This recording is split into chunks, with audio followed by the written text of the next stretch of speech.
Agapayan, kaagapay mo sa paglagong spiritual. Kumusta ka kaagapay? Muli tayo ay magkakasama sa loob ng 30 minuto. Ako po si Pastor Ronald Llobrera sa ating programang Agapayan. Dito lamang yan sa 702 DZAS FEBC Radio TV, Agapay ng Sambayanan. Purihin ng Panginoon, kami pong lahat ng mga kaagapay ninyo dito sa Far East Broadcasting Company ay buong pusong nagpapasalamat sa Diyos sa mga buhay ninyong lahat, sa patuloy ninyong pagtangkilik, pagsuporta at pananalangin para sa ministeryo ng Panginoon dito sa FEBC. Sumainyo mga kaagapay ang pag-iingat at pagpapala kasama na ang biyaya ng Panginoon sa ating mga buhay at sa ating pamilya. Bago lamang po tayo magpatuloy, nais ko lang patuloy nagbatiin ang ating mga kaagapay at kamanggagawa sa Panginoon. Nais nating batiin ng happy listening ang ating kaagapay na si Brother Engineer Romeo David. Ganun din ang kanyang anak na si Engineer Romar David, dyan po sa abroad na nakasakay ngayon sa barko. Dyan po siya nagtatrabaho. Happy listening din kay Brother Leo Abisamis, dyan po sa Texas, USA. Pagpalain po kayo ng Panginoon, Brother Leo Abisamis at anyong buong sambahayan. Nais ko lang din batiin ang aking bunsong anak na si Aaron Ezekiel Llobrera ng isang maligayang kaarawan. Anak, happy birthday! Maraming salamat sa Diyos sa iyong buhay paglilingkod sa ministeryo na pinagkatiwala sa atin ng Panginoon bilang iyong daddy. Ako ay proud sa iyo anak. Patuloy kang maglingkod sa Panginoon at pagbutihin mo ang iyong pag-aaral. Happy birthday, Aaron Ezekiel Llobrera. Tayo ay nagbabalik. Ito ang iyong kaagapay, Pastor Ronald Llobrera. At ikaw ay nakikinig sa ating programang Agapayan. Sa gabing ito, ang ating tatalakay ni isang napapanahong paksa. Ito ay tungkol sa kabigatan ng tao at solusyon ng Diyos. Ang ating paksa ay pinamagatan nating human affliction versus God's resolution. Basahin po natin ang nakasaad sa 2 Korinto, Kabanatang 10, sa mga talatang 4 hanggang 6.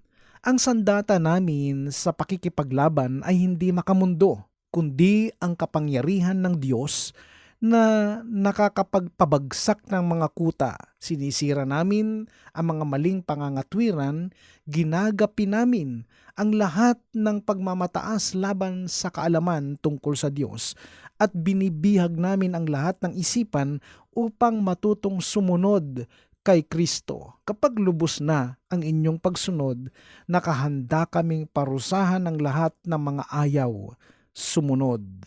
Sa New International Version, 2 Corinthians chapter 10 verses 4 to 6, Paul said, "The weapons we fight with are not the weapons of the world. On the contrary, they have divine power to demolish strongholds.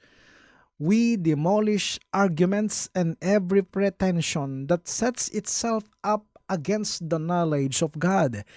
And we take captive every thought to make it obedient to Christ. And we will be ready to punish every act of disobedience once your obedience is complete." Now, we will study about 3 important things. 3 important words in these verses. Number 1, in verse 4, the word is strongholds. Ito yung mga kuta ni Satanas sa buhay ng tao. Yung mga kinasanayan ng gawin ng tao, yung mga bagay na mahirap niyang alisin, katulad ng mga masasamang bisyo at masasamang kinagawian. Secondly, in verse 5, the word is arguments. Ito yung mga maling pangangatwiran ng tao. Mali na, ipipilit pa at ginajustify pa. Ang nakalulungkot nito, kaagapay, dito papasok yung mga pag-aaway-away, pagtatalo-talo hanggang sa mauwi sa sakitan. Alam mo kaagapay, ang isang mahirap na kalagayan ay yung ikaw ay maraming kagalit. Ito ay mabigat sa kalooban, tama? Kaya ang lagi kong paalala sa mga kapatiran natin ay ganito, kung hindi mo rin lang ikamamatay, palampasin mo na. Okay? Thirdly, in verse 6, the word is pretension. Mga kaisipang walang pagtitiwala sa Diyos, lack of trust. Kaagapay, ito yung mga bagay na hindi nagbibigay luwalhati sa Diyos at labag sa kanyang kalooban. Ito yung mga pagkakataon ng buhay mo na tila bagang sinasabi mong hindi mo kayang panampalatayanan ang kayang gawin ng Diyos sa buhay mo. Madalas dito umiikot ang buhay ng tao, mga maling kinasanayan, maling pangangatwiran at maling kaisipan. Kaagapay, kung babatayan natin ang ating sarili, makikita natin ang mga bagay na ito. At dito nabubuhay ang marami. These things are the worldly human affliction, strongholds, arguments, and pretension. Sa gabing ito, pag-aralan nating mabuti, isa-isahin natin. Let us study one by one. First, strongholds. Kaagapay, kapag sinabing strongholds, may dalawang bagay tayong makikita. Two things. Number one, bondages. Ito yung umaalipin sa tao. Ano-ano po ito, Pastor? Pakinggan mo ito kaagapay. Maaring ito ay kahirapan, maaring ito ay kabiguan, maaring ito ay karamdaman, maaring ito ay kayabangan o pagiging palalo at maaring ito ay kasalanan. Ulitin ko, ito yung mga kuta ni Satanas sa buhay ng tao sa makatuwid kinasanayan na laging nararanasan at nangyayari sa buhay ng tao. At kung hindi ka lalaya sa ganitong kalagayan kaagapay, magiging bahagi na talaga ito ng buhay mo. Kawawa ka naman. Pakinggan mo ito. Kapag sinabing bondage, alipin ka na. Mahirapan ka na talagang makawala. Bilanggo ka na nito. At ito ang gusto ng dyablo. Ang kaaway natin, ang alipinin tayo sa pamamagitan ng mga masasamang bagay. So number 1, bondages. Number 2, demonic manifestations. These are the appearances of demon. Ano-ano naman po ito, Pastor? Pakinggan mo ito kaagapay. These are hatred o galit, demon possession o nasasapian ng masama, negative thinking o mga maling kaisipan, carrier of anger o mapagtanim ng sama ng loob, disloyalty o kataksilan, rebellion, jealousy, o pagiging mainggitin. Kasama rin sa mga demonic manifestations kaagapay ay ang mga sumusunod: cults, occultism, fortune-telling, suicidal, and death. Kaagapay, ito ang mga bagay na gustong mangyari ng kaaway o ng dyablo sa buhay natin. These are the human afflictions. Ito yung mga taong walang Diyos sa buhay at hindi nila namamalayan na ito na pala ang kanilang kalagayan. Sadyang mapanlin lang ang dyablo. Hindi mo ito basta-bastang mahahalata, subalit may laging panlaban ang ating Diyos kaagapay. But God's solution is, say it with me, my God is powerful. Basic theology about the power of God, a powerful God. In Romans chapter 8 verse 31, what then shall we say in response to these things? If God is for us, who can be against us? Ephesians chapter 6 verses 10 and 11, finally, be strong in the Lord and in His mighty power. Put on the full armor of God so that you can take your stand against the devil's schemes. James chapter 4 verse 7, submit yourselves then to God, resist the devil, and he will flee from you. Kagapay, ito yung mga practical applications. Kailangan matapos na ang bondages o pangaalipin ng kaaway sa buhay natin. Kailangang matapos na at mahinto na ang mga demonic manifestations sa buhay natin. Kawangis ka ni Jesus kaagapay. Kaya kailangang makita ang isang sariwa at maaliwalas na mukha, maaliwalas at payapang buhay. Magningning ang mukha ni Kristo sa atin. Mukha ng Kristiyano, laging sariwa. Amen? Pakisabi mo sa katabi mo nakikinig ngayon kung meron man, mas bagay sa'yo ang masaya at payapang mukha. Amen. So ang unang tinalakay po natin ay stronghold. Secondly, arguments. Ito yung mga maling pangangatwiran, baluktot mga twiran kumbaga. Negatibong mag-isip. Ito yung mga taong maraming kasi sa buhay. Kasi wala akong time, kasi wala akong pera, kasi hindi ko kaya, kasi wala ako sa mood, kasi naiinis ako. Napakadaming kasi sa buhay. At ang nakalulungkot kaagapay, napakadami din kasi sa pagsiserve sa Lord. Ang daming argumento sa isip at puso niya. Pwede mong sabihin, pastor, ganito na talaga ako Kapatid, tanggap ka na namin. Ganyan ka na talaga. Subalit wag mo sanang kalilimutang anak ka na ng Diyos ngayon. Kaagapay, pakinggan mo ito. Ang totoo niyan, ikaw ang nagpapabigat sa sarili mo. Pakisabi sa katabi mo nakikinig ngayon kung meron man, bangon na. Tumayo ka na. But again, God's solution is, say it with me, my God is loving. Basic theology about the love of God, a loving God. Psalms 146 verse 8, the Lord gives sight to the blind. The Lord lifts up those who are bowed down. The Lord loves the righteous.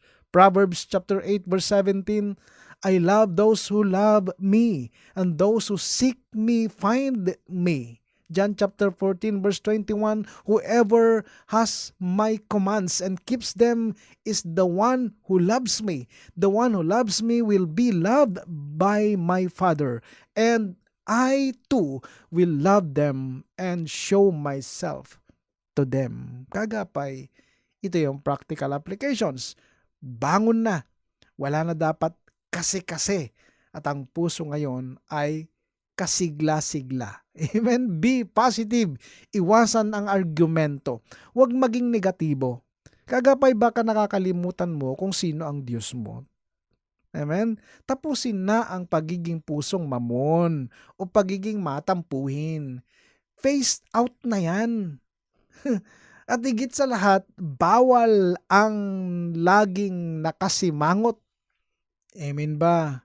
Sa mga medyo nakakatanda, naalala mo pa ba kaagapay kapag nakatanggap ka ng love letter noong araw? Ang nakalagay sa harap ng envelope ay smile before you open. Alam mo, ang uso ngayon, hindi na pusong mamon kundi pusong putok. In short, pusong basag. Basag sa mga bagay na ninanais lang natin. Basag sa mga pansariling hangarin. Pakisabi sa katabi mong nakikinig ngayon, sabay ka na sa uso. Amen? First, strongholds. Secondly, arguments. And thirdly, pretension. Pretension means affectation. Lagi kang apektado. Sa lahat na lang ng pangyayari, apektado ka. Listen to this. The root word of pretension is tension. Pressure. Ito yung mga taong lahat na lang pinoproblema kahit hindi na sa kanyang problema. Ito yung taong namamakyaw ng problema. Ang mahirap nito, pati kasuotan ng katabi mo, pinoproblema mo. Kesyo ang sinasabi, naiinitan ako sa suot mo. O diba? Yun ngang may suot, hindi naiinitan tapos ikaw naman ang namumblema sa kanya. Lagi na lang galit, high blood, yung mukha lagi na lang nakakunot. Sabi nga nila, kalma lang, baka may stroke. Ito ang matindi, sa loob ng isang araw, kung ngumiti, kalahati lang. Why? Kasi walang tiwala sa Diyos, hindi niya kilala si Lord. Lagi niyang pinoproblema mga material na bagay, pera, gadgets, kasama ang kinabukasan, pangangailangan, at marami pang iba. But again, God's solution is, say it with me, my God is provider. Basic theology about the provision of God, Jehovah Jireh. Genesis 22 verses 7 to 8, Isaac spoke up and said to his father Abraham, "Father." "Yes, my son." Abraham replied, "The fire and wood are here." Isaac said, "But where is the lamb for the burnt offering?" Abraham answered, "God himself will provide the lamb for the burnt offering, my son." And the two of them went on together. Matthew chapter 5 verse 45, "That you may be children of your Father in heaven. He causes his sun to rise on the evil and the good, and sends rain on the righteous and the unrighteous." Acts chapter 14 verse 17, "Yet he has not left himself without testimony. He has shown kindness by giving you rain from heaven and crops in their seasons. He provides you with plenty of food and fills your hearts with joy." Philippians 4:19, "And my God will meet all your needs according to the riches of His glory in Christ Jesus." Amen. Kaagapay, ito yung practical applications. Alam mo ba, sa totoo lang, di ka nagkukulang. Yang kalagayan mo ngayon, maaring maitinuturo lang ang Panginoon. Inihahanda ka lang niya. Subalit ang nakalulungkot, imbis na matuto ka at ihanda ang sarili mo, alam mo ang ginagawa mo? Nagmumukmuk ka at wala kang tiwala sa Lord. Naghahanap ka ng masisisi sa naging kalagayan mo, minsan naman sinisisi mo ang iyong sarili. Kaagapay, ito lang naman ang sagot dyan. Mateo kabanatang 7 talatang 7, di ba? Humingi, humanap, kumatok. At pag itutuloy natin sa verses 8 to 11, "For everyone who asks receives, the one who seeks finds, and to the one who knocks the door will be opened. Which of you, if your son asks for bread, will give him a stone? Or if he asks for a fish, will give him a snake? If you, then, though you are evil, know how to give good gifts to your children, how much more will your Father in heaven give good gifts to those who ask Him?" Nakakita ka na ba ng anak na humihingi ng pagkain sa magulang niya na nagmamakaawa? Na parang ganito, "Nay, tay, maawa ka sa akin.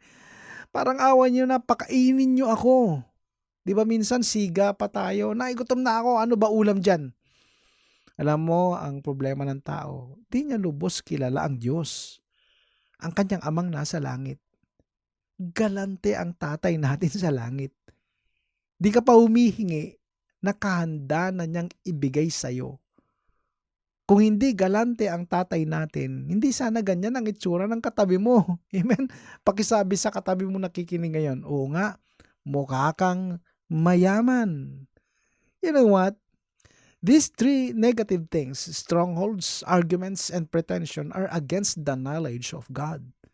Hindi ito sa Lord. Hindi ito pwede sa Lord. Sa makatuwid, hindi rin ito bagay sa'yo. Dahil ang bagay sa'yo ay buhay na ganap at kasiyasiya. Buhay na payapa at matagumpay. Sa Diyos ang lahat ng papuri, at diyan tayo magtatapos kaagapay sa ating tinatalakay patungkol sa ating paksang pinamagatang human affliction versus God's resolution. Magsama-sama po tayo muli sa susunod na Sabado sa kapareho ring oras, 7:30 to 8 ng gabi. Kung mayroon tayong katanungan or any concern with regards to our topic today, maaari ka magpadala ng iyong mensahe sa 702 DZAS FEBC Facebook page or mag-text ka sa cellphone number 0999-223-5668. Muli binabati natin ng happy listening si Sister Marites Ortega Agahan, Sister Abby Dailo, Sister Maria Cristina Aquino, Sister Gladime Manjares Alfino, Sister Telma Manjares, Nanay Biring Marquez and Pastor Pablo Marquez, Sister Leia Marquez, Sister Christine Gallego, Sister Julieta Marquez, Sister Nora Cancela, Sister Lilian Guerrero, Sister Corazon Holandes, si Mami Auring Sumulong. Maraming salamat sa inyo, Mami Au, sa iyong patuloy na pananalangin at pagsuporta sa ministry ng FEBC. At maraming salamat po sa lahat ng patuloy na kasama namin mula noon hanggang ngayon. Mga kaagapay, patuloy kayong pagpalain ng ating Panginoong Jesus. Ako po ay pansamantala nagpapaalam. Pastor Ronald Llobrera po ito sa programang Agapayan. Pagpalain ka ng Panginoong Jesus. Agapayan, kaagapay mo sa paglagong spiritual.